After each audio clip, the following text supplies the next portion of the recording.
welcome to Tyrannus Hall, a grace-filled space where we discuss the missional mandate of the Canadian Reformed Churches. And I'm Winston Bosch. I'm your host, and I'm here with my co-host, Bill Young. Hey, Bill, how's it going? Great to join you again today, Winston. Yeah, so we've pre-recorded a bunch of sessions for this summer, and today the session that we're going to be looking at is an interview with yourself, Bill, as pastor of Blessings Christian Church in Hamilton. And we're going to be having a conversation with yourself and with Ian Wildeboer. So between the two of us, Ian is far more interesting than I am. Ian has a background as a foreign missionary in Papua New Guinea. And now he's, of course, helping us out at Blessings Christian Church to launch a church in East Hamilton, Mercy Christian Church. And he has a special heart for refugees and immigrant communities. And he brings to bear upon that context the wealth of knowledge that he has from foreign missions. So I'm looking forward to this conversation, especially on account of what Ian will say. Yeah, and I think it's a really helpful conversation for any of our listeners in their own context as they begin to think and brainstorm about what's possible in terms of local mission in their own church. So yeah, I'm really looking forward to this. Let's get into it. Well, welcome, Bill and Ian. I'm really happy that we're finally getting the chance to do this. I'm really excited about this. So welcome to the podcast and welcome to this discussion about all of the beautiful things that are going on in your respective churches. So why don't we just jump into it like this? Maybe, Bill, you could start. Tell us what church you're the pastor of. Tell us where that church is, how long it's been around, and then we'll give you, Ian, the same opportunity to do the same thing. So yeah, go ahead and start, Bill. Thanks very much, Winston. Good to see you. Good to see you as well, Ian. It's exciting for me to be part of this podcast as well. Very looking forward to the discussion that we can have. So my name is Bill Young, and I'm the pastor at Blessings Christian Church, one of the pastors, I should say, at Blessings Christian Church in Hamilton, and we launched in 2015. Yeah, thank you as well, Winston, and it's good to see you, Bill, on this podcast, and I'm excited about being on here today. So I'm Ian Wildeboer. Yes, I'm a pastor in East Hamilton. Blessings is West Hamilton, at a church called Mercy Christian Church, and we launched last September, so September 2019, and we're not an instituted church yet, so we're moving towards that. So we're a young church plant, you could say. All right, thanks. So one of the reasons I'm excited about speaking to you guys about the topic of the church and the church on mission to its own local environment, its own local community, is that you guys are pastors of churches that are trying to be really intentional about fulfilling the Great Commission in your local neighborhood or in your local city. So, Bill, maybe you could start us off and tell us a little bit why it's important to be intentional about that, because I'm imagining, all churches in our federation, all pastors in our federation, of course we want to be obedient to the Great Commission, but there's your churches are trying to be specifically intentional about that. And why is it important to be intentional about that? That's a great question, Winston. I really think it has to do with the culture in which we live. For so long, we in continental Reformed churches, at least in the Western world, have thought of missions as foreign missions. And while we were supporting foreign missions and sending missionaries to foreign lands, we didn't realize that our own countries were quickly secularizing, and that the countries in which we were situated have become mission fields. So, and this is certainly the case in Canada. We've seen rapid secularization, fewer and fewer people going to church, fewer and fewer people identifying as Christians, believing in Christ. And so I think we recognize that we need to continue to support foreign missions. That's not my point, but we need to be very active in missions locally to preach the gospel to those who are lost and without Christ and without hope in our own neighborhoods. Mm-hmm. So Ian, of course, you were a missionary in Papua New Guinea for many years, and now you've come back to Canada, and now you're part of Mercy Christian Churches, really trying to do mission work in the local community. So I don't know, you have anything to add to Bill on that? Those foreign mission and local mission, obviously it's not a choice between one or the other. They go hand in hand. So yeah, do you have any more words about the importance of being intentional as local churches to be fulfilling the Great Commission locally? Yeah, I totally agree with what Bill has just shared. We are living in a post-Christian, a very secularized world. I noticed that coming back Papua New Guinea was said to be Christian. I think this is often the case in parts of the global south that would say, nations kind of being claimed or stating to be Christian, though we saw a lot of things that were not Christian about where we were. But it was very easy to share the gospel. And there were hundreds of churches even in our city. What they needed was, a deep kind of confessional, reformed understanding of Scripture, I felt, and therefore we kept preaching and teaching there. When we came back here to Canada, and in particular to Hamilton, we noticed a few things. We noticed one, even over the last 12 years, a growing secularization, a distancing from the church, and a distancing from the things of Christ. It's very, very difficult even to communicate the gospel to somebody on the street, which we could do overseas. People are very reticent or even suspicious of you when you approach them with the gospel.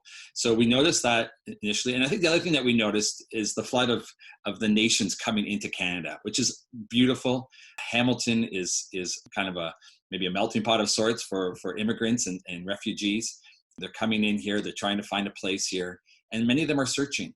And they're at a particular spot in their walk, in their life, because of their kind of being part of the diaspora, being unsettled. And that gives us an opportunity to share the gospel with them. So we really are intentional about reaching into that broad community as well. So I noticed both of those things: a secularization of the Canadian, and more of a searching from those who are new to Canada, which has been very exciting for us. Yeah, really exciting. So let's dig into practical things then. Maybe Bill, you could start off. How does Blessings Christian Church intentionally try to reach their neighbors for Christ from Monday to Saturday? So during the week, what's going on in Blessings, in the lives of the people in the church, in your own life as a pastor? How are you guys intentionally trying to be on mission or trying to be missional as you try to reach out to your neighbors? Yes, excellent question again, Winston. We identify as a missional church, and for us, a missional church means a church where every aspect of ministry is geared towards the unchurched. So we want to be mindful in every expression of the church's ministry of those who do not know Christ. And so basically everything we do has that objective. So we have small groups that meet every week.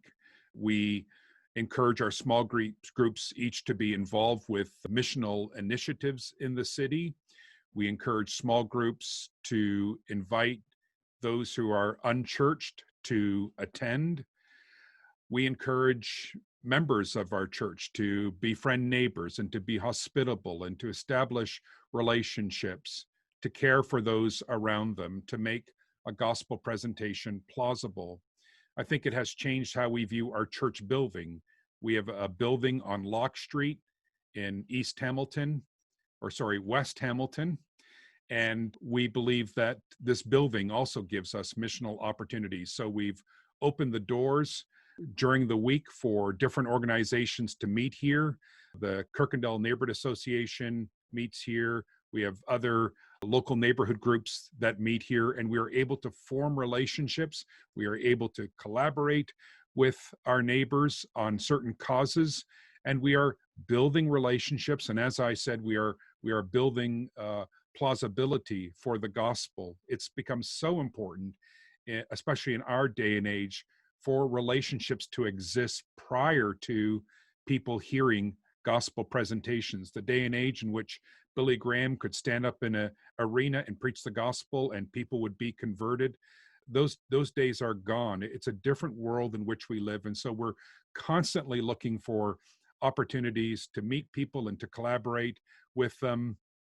I can give you many examples of this. I'll just close with one more and then give Ian opportunity to chime in.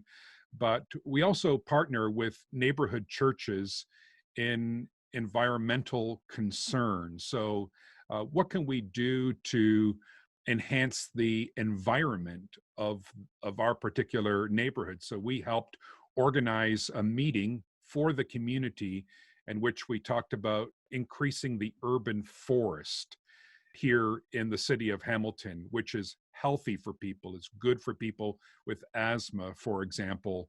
And we've begun to brainstorm on ways in which we as a church might encourage people in the neighborhood to plant trees. And we might even play a part in donating trees and in having our youth perhaps actually plant trees.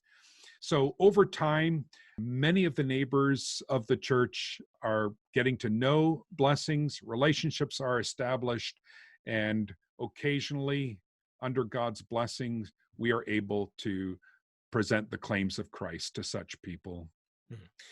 Before we jump to Ian, Bill, you mentioned your small groups doing missional activities. What does that mean? What does that look like? What kind of activities are those small groups involved in?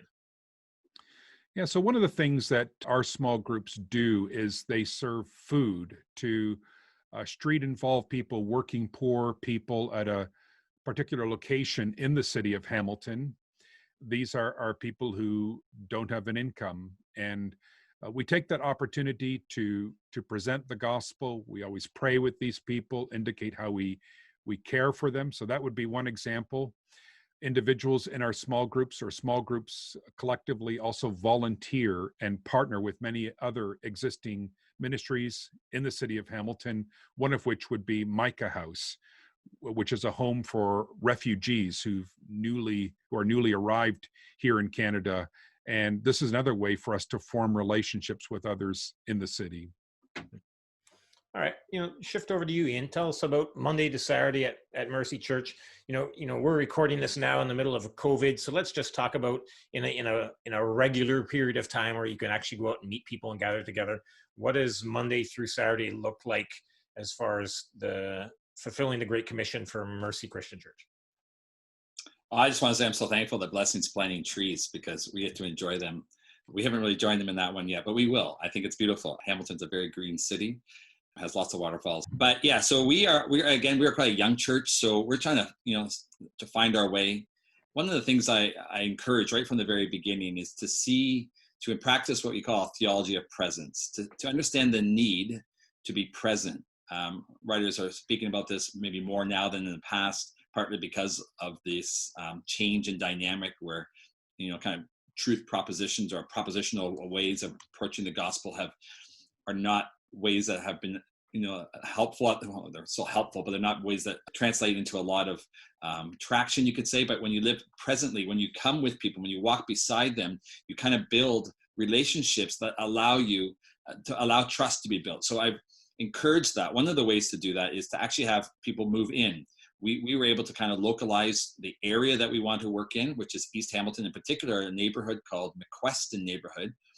My prayer is almost every day that more of our members will actually move into this neighborhood, in full, actually, so that we would have more presence here, so that we can say our church is just down the street.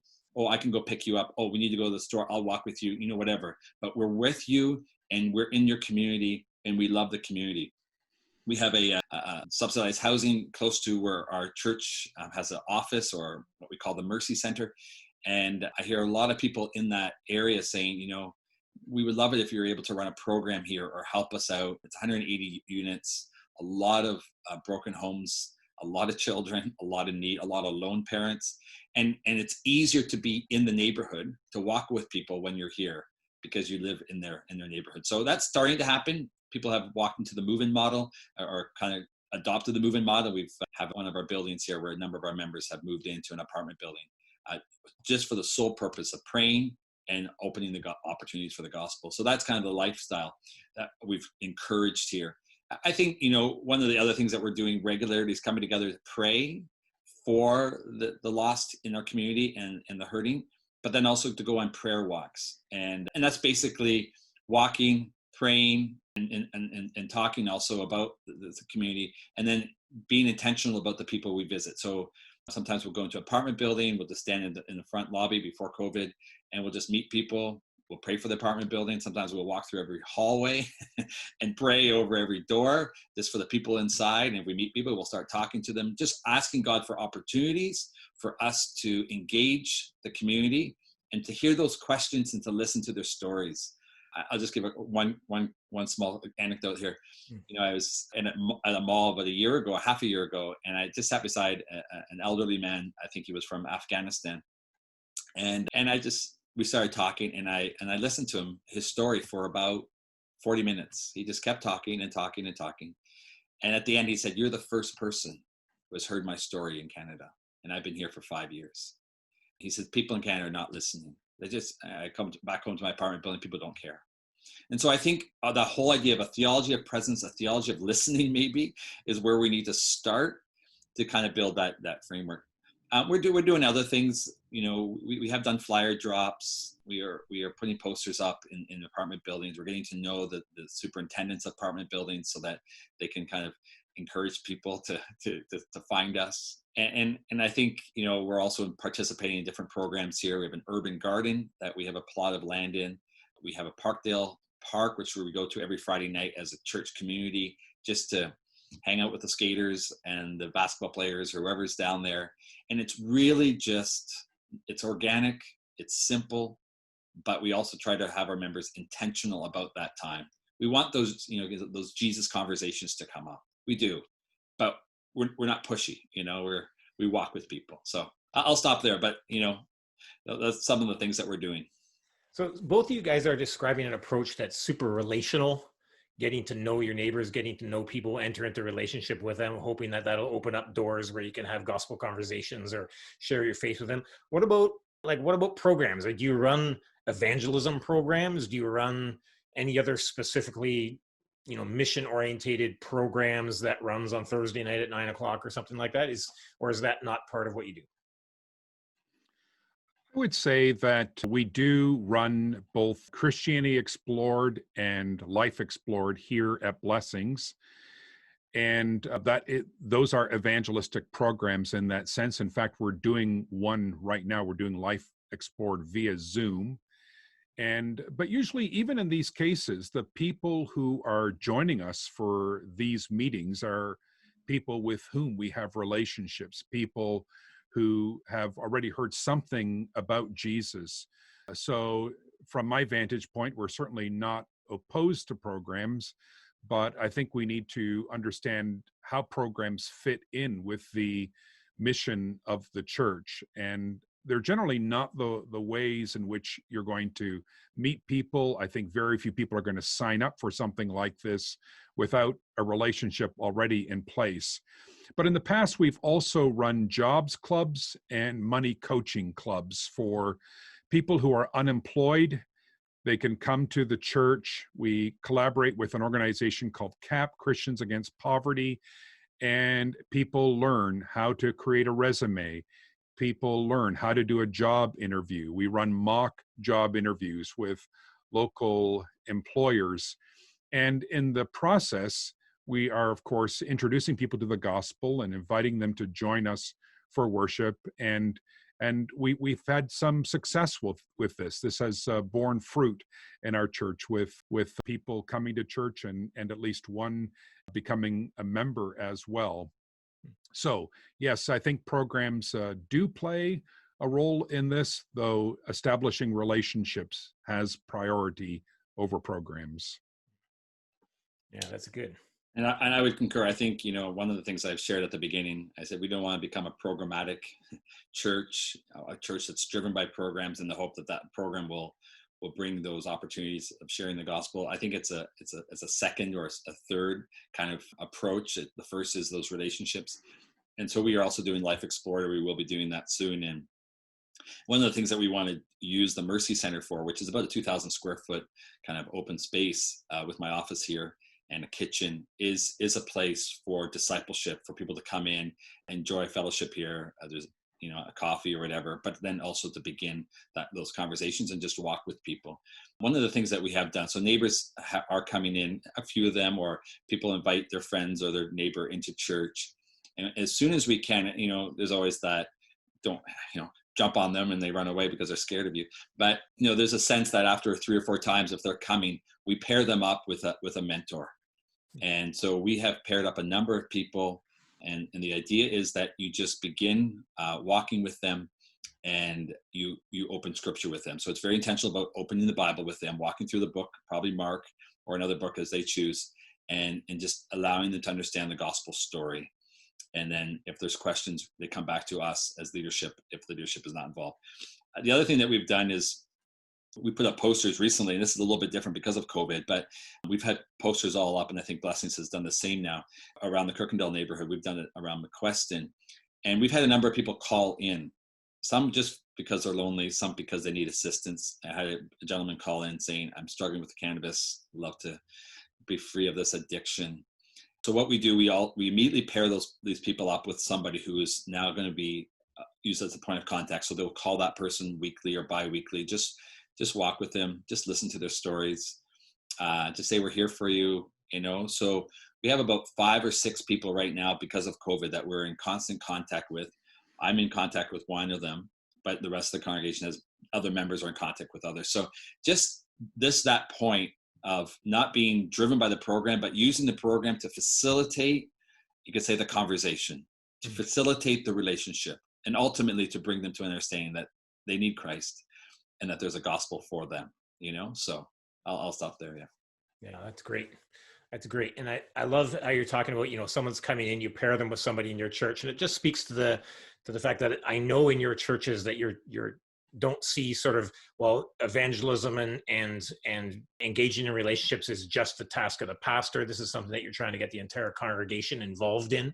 And perhaps at another time we could talk about what that means for your model of ministry and what the pastor does during the week and how you organize your time. I know in Blessings you have multiple pastors in order to help you with that. Let's leave that question just aside for the moment. We talking sort of Monday to Saturday. How does being intentional about fulfilling the Great Commission affect how your Sunday looks, how your worship services look? So talk a little bit about that. Why don't we start with you, Bill? Yeah, that's a great question as well. I think we should understand that worship is something believers do. Worship is when God's people assemble to praise him. But the fact is that we invite unchurched people to our worship services, and there are within the church unconverted people. And to me, it's clear from the New Testament that we ought to assume that there are unchurched people being present. We ought to welcome unchurched people, and we ought to run a worship service and preach that's very mindful of that particular audience. I think that's one of the implications you can draw from 1 Corinthians 14 in particular. So what this means is that we try to have a welcoming environment. We try to provide opportunities for people to learn more about the church. We have greeters and a guest table and a prayer team that meets after the worship service if you have a concern you want to pray about. And then beyond that, our music is contextualized. So I think we're keen on singing good psalms. Well, all the psalms are good, aren't they? I think we're keen on singing psalms and good hymns in fresh and contemporary ways. Also, certainly using traditional melodies as well. But I would say the most important thing here is our preaching.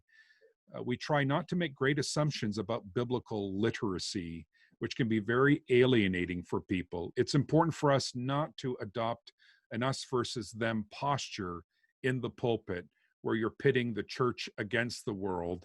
I think we preach in a way that we see ourselves as part of the world, as citizens of this world, with a lot of the same struggles and even some of the same idols. We're grappling together, but we're following Jesus.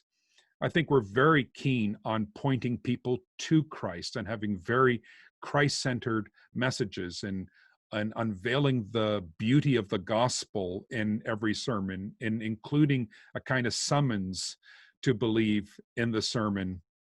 And I think these are all features of our worship that demonstrate our commitment to reaching those who don't know Christ in our community. We haven't revolutionized our worship service, to be sure, and there are certainly elements in our worship service that would not be intelligible to unchurched people, but we're doing what we can to keep the message accessible. One more thing, and then I'll let Ian chime in. In our orders of worship, for example, we have terms that aren't immediately understandable, like salutations. So we have a little box besides beside these elements in the liturgy, explaining what they mean and how they function. Ian, and I'm sure you're going to agree with what Bill said. Make some comments yourself, but then maybe talk a little bit about how even the physical setup of where you worship is designed or is thoughtful about newcomer coming in the door. I've never worshiped at Mercy Christian Church. I have worshiped at Blessings, and that it's obvious to me that when you walk into Blessings Church, when you find your way through the rather confusing building, when you do get into the main area, they've put careful thought into a visitor coming for the first time. So maybe you can speak a little bit to that, or your guys' approach to that as well.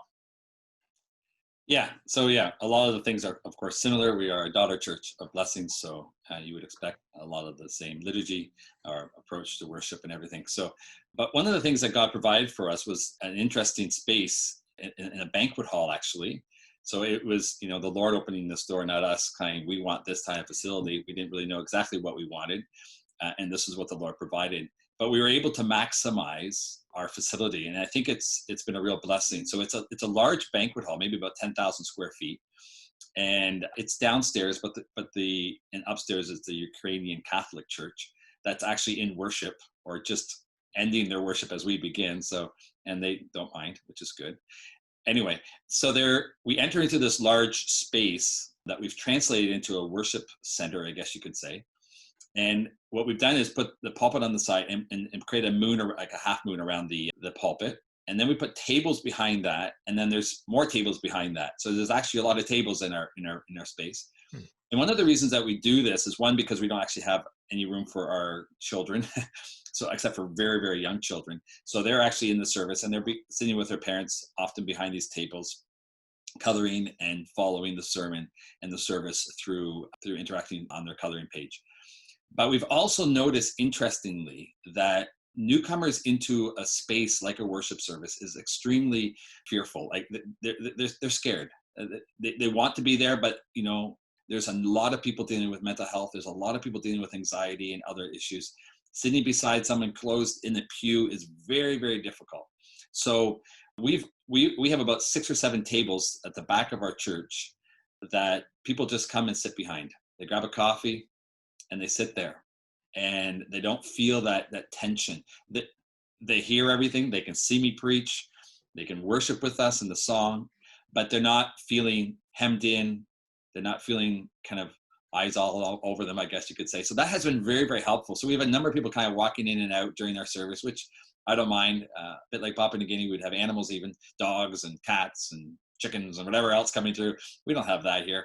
But so people coming in and out, going out for a smoke, we're pretty cool with that. But it's still very reverent, and it's still very focused, but we're not going to create any kind of barriers. I think the other thing that we do, we have signs up on the road, and we have people in the parking lot, we have people at the front door, we have people down the stairs, and we have connectors once they enter into the space that we just connect with them. So by the time they've kind of found their way through, they've talked to maybe 3 or 4 people, and then someone has told them where the washrooms are, someone has walked with them, if they're big children, where the nursery is. And so it's just very intentional about being with those people who are new. And if they feel they need their space, we just back up. One of the things that we do afterwards is we also have that time of prayer, but I've encouraged our congregation to be very intentional about connecting with people, but also praying with them after the service. Not everybody's able to walk to the front and pray with the prayer team. Actually, only a few are. That's a courageous step. But if you're talking to someone and they begin to share their story, just to say, can I pray with you? Instead of, I will pray with you. I think that's sometimes, the kind of the lingo that we use, but I will pray with you right now. It's amazing how many people have come in new to the faith or searching or whatever, and they have sad stories, and you say, can I pray with you? And they say, thank you. So often after a service, we have 2 or 3 little groups formed, or 5, or I don't know, whatever, people praying with each other. And we've created that space after the service where we know that's going to happen. And we want to be very, very intentional about that. So that's so good. And that just speaks to me so much of your leadership, Ian. You're a guy of prayer, and you're always wanting to pray. And that's fantastic. I just want to pick up on one thing. You mentioned some people might not want to come to the front of the church to pray with the prayer team. So after the service, you have a prayer team at the front of that is there to pray. Is that what you're saying? Yeah, so Blessings has done this and we followed in suit. But basically, actually, I say often before I give the blessing, or sometimes right after the sermon or whatever, uh, if there's something on your heart, if this has struck a chord, or if there's a need that you want to share or whatever, our prayer team volunteers will be here at the front, right beside me or right beside the pulpit. Please come up and pray with them. And usually there is a few, often members from the congregation. It's always a male, female volunteer that prays there. But then again, there's a number of people that we find sitting in the tables or whatever, where we go to them and we pray with them there because of that kind of difficulty moving forward. Yeah. Awesome. Hey guys, let me switch gears here just for a second. I used to be a pastor in Quebec, and I remember talking to the head of church planting for a Baptist denomination in Quebec. And I asked him, so, because they were talking about, yeah, we plant lots of churches. And I asked him, so when you plant churches, how many of the people that come to those new church plants are, how many of them are converts from unbelief to faith in Jesus Christ versus how many just come from other churches or are already Christians? And he admitted that all of them came from other churches or were existing Christians that, perhaps had lapsed in their church membership. And we chatted a little bit about that. He recognized that that was a hard thing and a difficult thing. So I'm wondering, in your own experiences, we talked about a difficult secular environment, a difficult environment to share the gospel of Jesus Christ with. In your experience at Blessings and at Mercy, the newcomers that you're having come, are these people that have never heard the gospel, people that are unbelievers? Are they people that are believers of some sort but have not been going to church? Are they people that have come from other churches? Can you guys speak to that a little bit? Sure. I would say that the vast majority of our guests have a church background. In some cases, they've been involved in other churches quite recently. There is another demographic of people who are what I would call detached from the church. And in some cases, they've been detached from the church for a lengthy period of time, even decades. So they may have some background in the church. They may have gone to the church as a child. They may have been part of a church earlier in life, but for whatever reason, they've stopped going and they find their way back to church. So that's a very important demographic for me because, and for Ian and for others, of course, but I don't think that the Bible really permits this phenomenon of being a churchless believer. I do recognize, however, that sometimes people have had very bad experiences in the church. And so for whatever reason, they do detach for a while. But I'm glad that they're finding their way back to church. And I think Blessings and Mercy are both churches that are seeing this phenomenon. We do have occasionally people with no church background at all. That's quite rare, in fact. It is happening, and we're always very encouraged by it. And then, of course, we've had guests who are refugees. And again, I think this would be true of both of our congregations. People who've migrated to Hamilton from other countries who have a Christian background and need a church to attend. And perhaps through our volunteering at a place like Micah House, relationships have been forged and families have found their way to Blessings. The interesting thing about this phenomenon is that some of these families come from countries that are largely Muslim. And in these scenarios, they often have, ethnic friends who are not Christians and maybe are Muslims, and they're invited to church as well. So it hasn't been uncommon for us at Blessings to have Muslims in the audience who are friends of the immigrants who've come to Blessings and are Christians. Beautiful. Beautiful. How about you, Ian? Yeah, I think we would have a similar story. A lot of our guests that come are churched. We have people coming from other Canadian Reformed churches, of course, some just to check us out, I think. Others moving into the area, or they realize we're just down the road and they're in Stony Creek, for example, which is just east of us, and say, oh, there's a Reformed church very, very close to us. So we have, a large number of people like that coming through. But there's always people who are curious or being invited from a neighbor that, have very, very little exposure to the Christian gospel, very little exposure to Christ. Some of them have had, baptized Catholic, but never went to church, that kind of story. And we have more of that.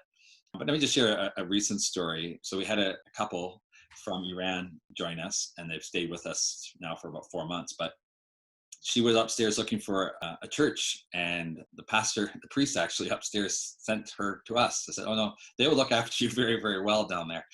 And so she came down, and she just listened to the singing and the worship, and she could not speak very much English, but she enjoyed it, and we connected her immediately. We just knew that she needed a connector, and so the couple that we connected her with have stayed with her now for 3 months. But she had her husband here and 2 kids.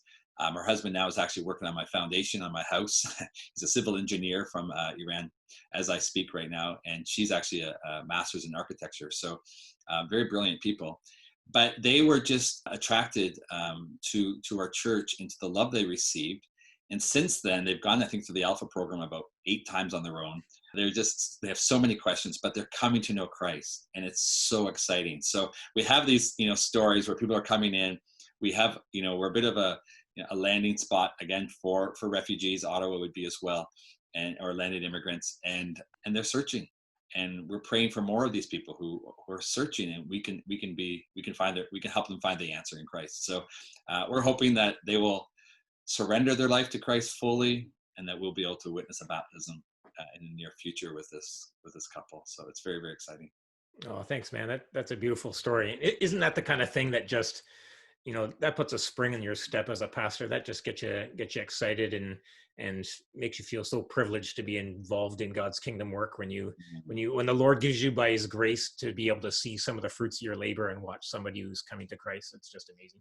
Mm-hmm. I was going to finish off with that. I was going to ask you guys, maybe you could just tell us something that you find discouraging or difficult in your work as you try to be this kind of church for your community, and then perhaps a story of something that just really makes you joyful and happy. So you've already shared one, Ian.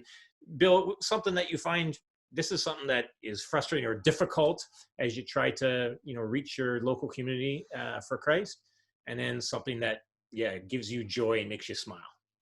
Sure. I think what's difficult about ministering in this particular day and age is the prevalence of consumerism and how people often have a consumeristic view of the church. So this would be true, I think, of some of our members, and it would be true of some of our guests, where the church is being assessed in terms of the commodity, in terms of the product it is peddling.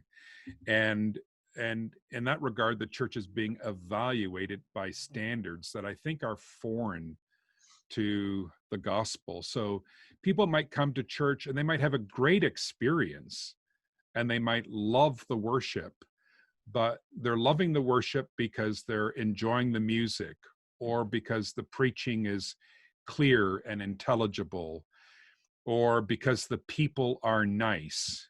And this is sometimes the way our own members assess worship. But ultimately, what we are praying for, what we are hoping for, is an encounter with Christ, for people in a sense to be brought to their knees with the realization of their sin, the need for a Savior, to see that the way of Christ is the most beautiful way. It's the easy way. In some ways, the yoke of Christ is the light and easy yoke. And really, that's what we want to captivate people.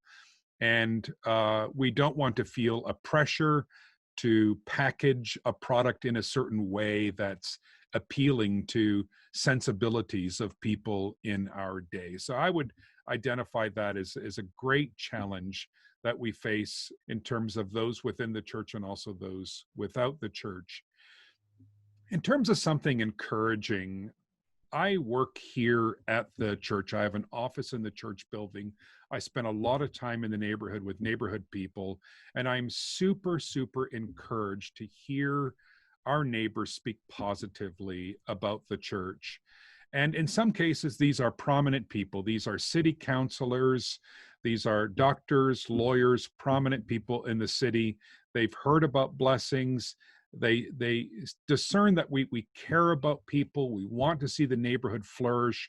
They speak fondly of the respect that members of our church have for them, because you understand we're a sizable church, and when we come here on a Sunday morning, at least pre-COVID-19, we flood this neighborhood with cars and with people. There's a lot of busyness, but the reports that we hear back from neighbors is that people are respectful.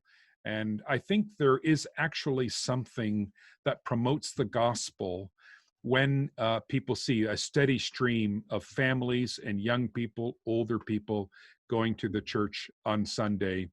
I could identify other things that we've done to show neighbors that we care. But to me, this is a very, very rewarding thing. And I think it bodes well for the future. We want to see some of this translate, of course, into people surrendering their lives to Christ. But I think we're making our way there, and we need to be patient. But people have a positive assessment. Oh, beautiful.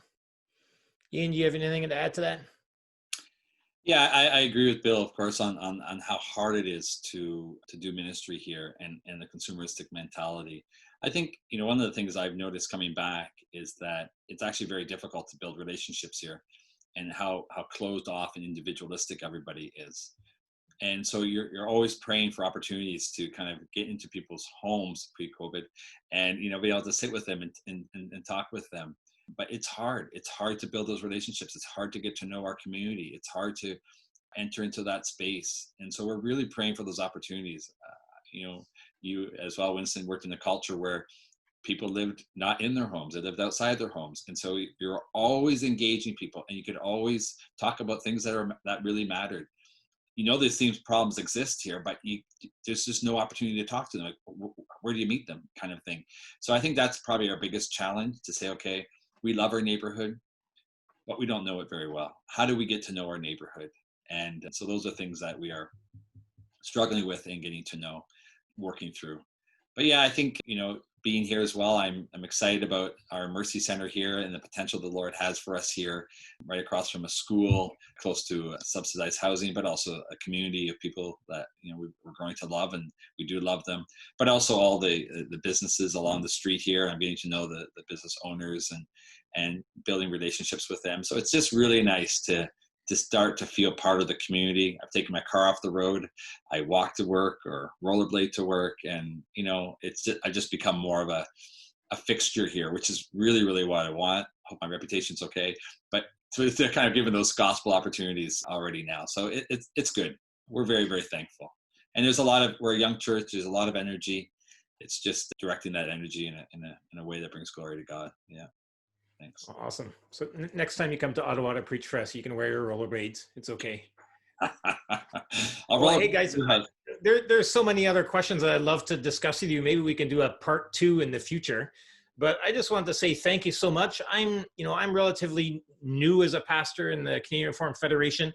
I'm a prisoner of hope when it comes to our federation. I think that by God's grace, he's going to be able to use all of the huge resources and blessings that we have as a confessionally reformed federation, and that he's going to be able to use that for local mission in a way that I pray that we'll be able to sort of punch way above our weight class and be able to do beautiful things. And I'm learning from you guys. And I think in a lot of ways, blessings and now mercy is sort of like the point of the spear in Southern Ontario, as far as trying to push forward this mission-orientated local church approach. And that means you guys have to deal with, making your mistakes and forging through and trying to figure out how to do that. And other people like me, and hopefully, my congregation is going to be able to learn from that. So thank you so much for doing what you're doing, and God bless you. And thank you so much for having this conversation today. Great to be here, Winston. Wonderful to have this conversation. All right. Yeah, thank you, Winston. And great to be with you also, Bill. And it's wonderful to be able to talk about these things that are on our hearts. So thank you. Thank you. Have a great day. Well, friends, I hope this conversation has been encouraging for you. Join us in just 2 weeks as we speak to Dr. Marinus de Young about the historical figure Klaas Schilder, an important theologian and pastor in the history of the Canadian Reformed churches. So join us to celebrate and be challenged here at Tyrannus Hall as we create a grace-filled space in order to discuss the missional mandate of the Canadian Reformed churches.